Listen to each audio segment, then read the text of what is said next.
You say this plan will save a huge amount of money. There are questions about the Navy's actual boat capacity with offshore patrol vessels. Is it not the case that you would have to spend a sizable amount of money increasing the number in the arsenal? And just to pick up on the question we just had about this offer from Mr. Lowe, you called for a broad coalition last night, and clearly you are very open-minded, surprisingly so about Mr. Lowe.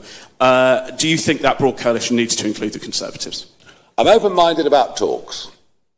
I'm open-minded about talks with people who I think share a similar, albeit in some cases slightly different, objective. And I've always been open-minded. I'll talk to anybody who's got a similar goal to me.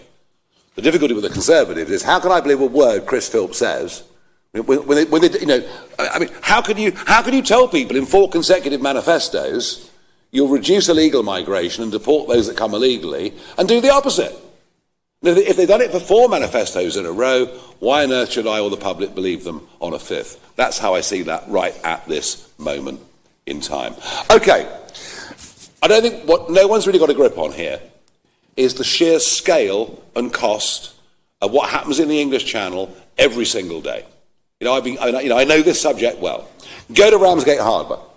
You will see 4 great big cutters.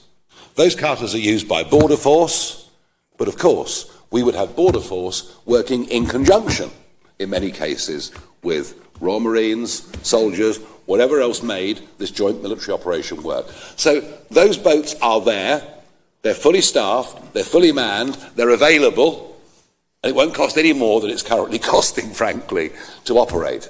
You've also, in Ramsgate Harbour, got 2 other boats on big 7-figure money. Do you know what their job is? To go up and down the channel and pick up the empties. Literally millions of pounds a year just to pick up empty dinghies and take them back to Ramsgate. Go to Lydd Airport, where you'll see spotter planes, a gigantic drone, a small drone, other spotter planes from Norfolk, sometimes coming down to help. And then, of course, you've got the RNLI, who, whilst that's not taxpayers' money, but still money, on a busy day, you'll have the lifeboats of Ramsgate, Walmer, Dover, Dungeness, Rye, and even Eastbourne.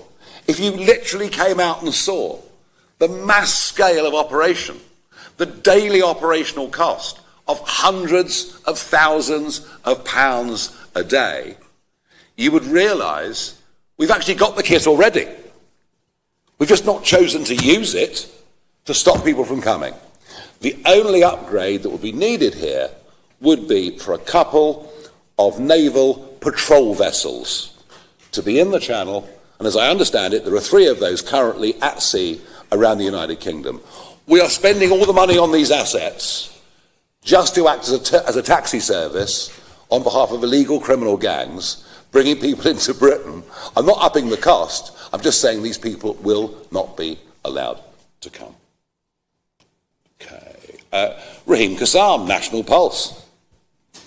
Thank you both. I'm sure it wouldn't have escaped your attention this morning that the first question you got was unrelated to the subject of the press conference, and I kind of wondered your thoughts on how the mainstream media has been treating you and those around you recently. Last week we broke a story that the Prime Minister's new Chief of Staff co-authored a report denying the grooming gang scandal alongside a convicted paedophile.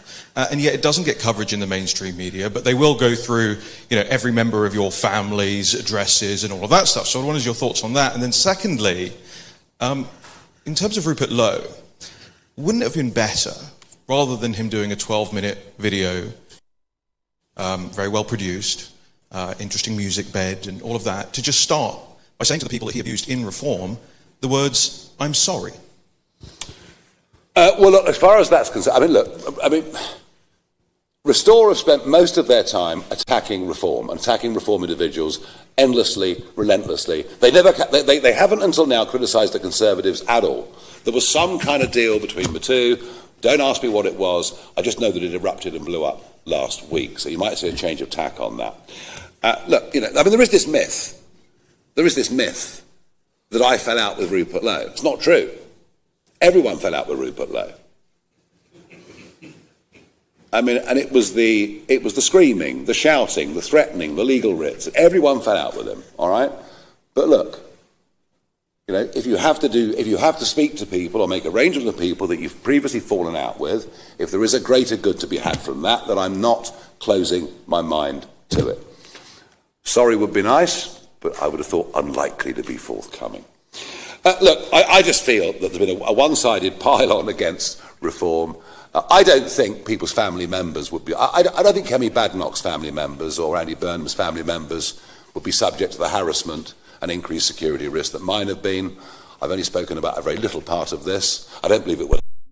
And, you know, if every time the name George Cottrell is mentioned, you write career criminal next to it, well, please make sure, folks, in the interest of fairness, you do the same with Louise Hay, and you make sure every time that Johnny Reynolds is mentioned, you do put next to it the fact that he had a false CV and that Angela Rayner didn't pay her tax.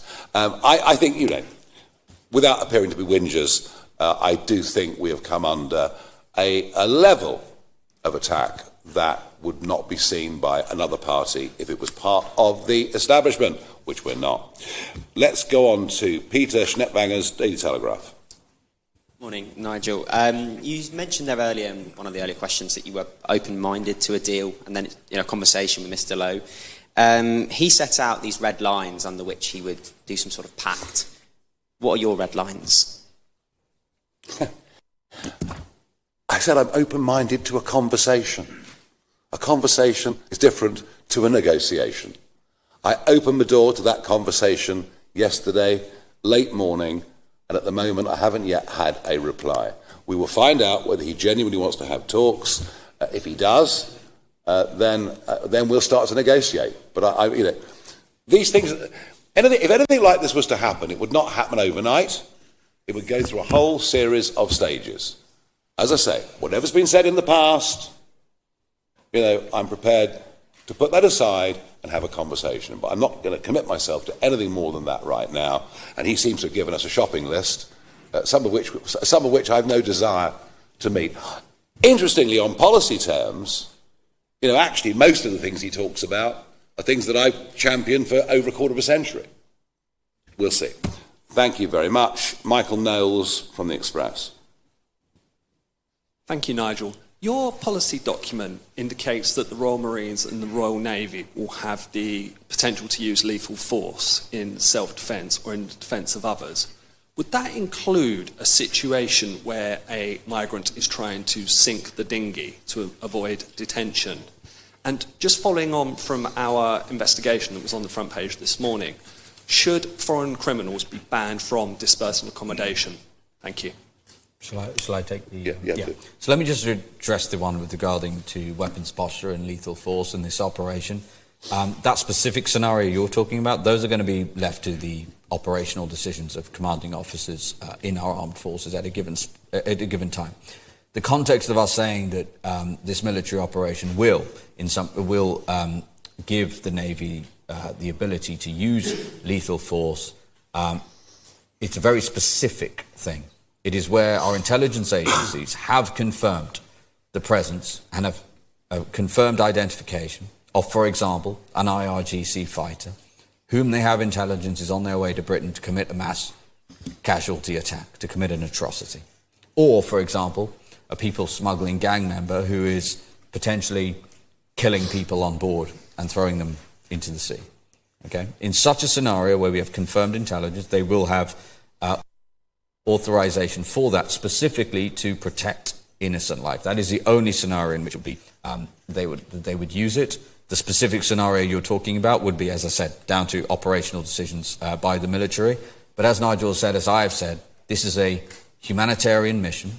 Operation Fortress is a humanitarian mission. It is a rescue mission, as we saw with Operation Sovereign Borders in Australia, that reduced deaths from 1,200 in the preceding 6 years to 0 from within a matter of weeks and into perpetuity. This operation will save innocent lives. If you're in the separation zone approaching our 12-mile line and you see our cutters or our ribs or one of our patrol boats there waiting for you. There's not much point slashing the dinghy and going in the water because we are going to act very quickly to save you and take you back to the nearest safe point, which will be a French port. It just wouldn't work. It just wouldn't work. What they have tried, I will say this, what they have tried to do is dinghies leaving French beaches. In the early days of this, I'm talking 18, 19, those years, in the early days of this, when the French Navy approached them to do their job, and by the way, if I leave Boulogne Harbour on a pleasure boat, I'm not licensed in France, I will be impounded and finish up in the magistrate's court the next day. So when these dinghies started leaving from French beaches, and the naval rib would go up to one of them, they'd hold a child up and threaten to chuck the child in the sea if they were apprehended. That was what made the French Navy nervous in the early days. But they felt they could do that because they knew, once they got to 12 miles from the UK, that they would be taken in. This whole thing reverses. Everyone's job becomes easier. The French Navy's job becomes easier. The French police's job becomes easier if we are absolutely clear that you are not coming past that line, you are not going to be allowed to stay in Britain, you will not be able to claim refugee status if you come via this route. So to sink a dinghy under that new set of rules would be entirely self-defeating. Thank you. Tom Scottson from The Sun. Thank you. The Sun today revealed that taxpayers are forking out £8,000 every time French police stop a small boat migrant. Would you continue to honour this deal if Reform were in government? And my second question for Zia. Rupert Lowe was actually originally suspended because of threats of physical violence towards you. Would you feel threatened if he was let into the fold or some sort of alliance in any way? Look, all these deals with the French, we have just handed over more and more money. The more money we hand over, the more migrants that come. Would appear to have been the deal for most of it, perhaps not the last year. As I repeat, if this operation that we talked about today was put into practice, it would, in short order, save this country certainly 2, maybe 3, maybe more billions of pounds every single year. And the long-term saving of it would be absolutely enormous. Are you frightened of Rupert? Well, look, specifically, because I was asked this already, I think, this morning, my feelings towards Rupert are not remotely relevant relative to the fate of the country and the millions, tens of millions of British people around this country who want secure borders, who want an end to illegal immigration, who want mass deportation of illegal immigrants, who want the upholding of law and order, want taxes to come down, all of the things that I know Restore voters, a lot of Conservative voters and Reform voters all want. That is what matters. I want to point out also, just because we've had a lot of questions about costs, and I've been asked, I did the morning round this morning, I was very interested in how many people were asking about the costs. Let's put the costs in context, okay? So if you just take the last 5 years and you just look at how much the British taxpayer has been forced to pay just for accommodation, forget about all the other costs, just the accommodation in hotels and HMOs for illegal migrants coming across the channel illegally, i.e. the very people subject to this policy. Do you know what we could have done with the money?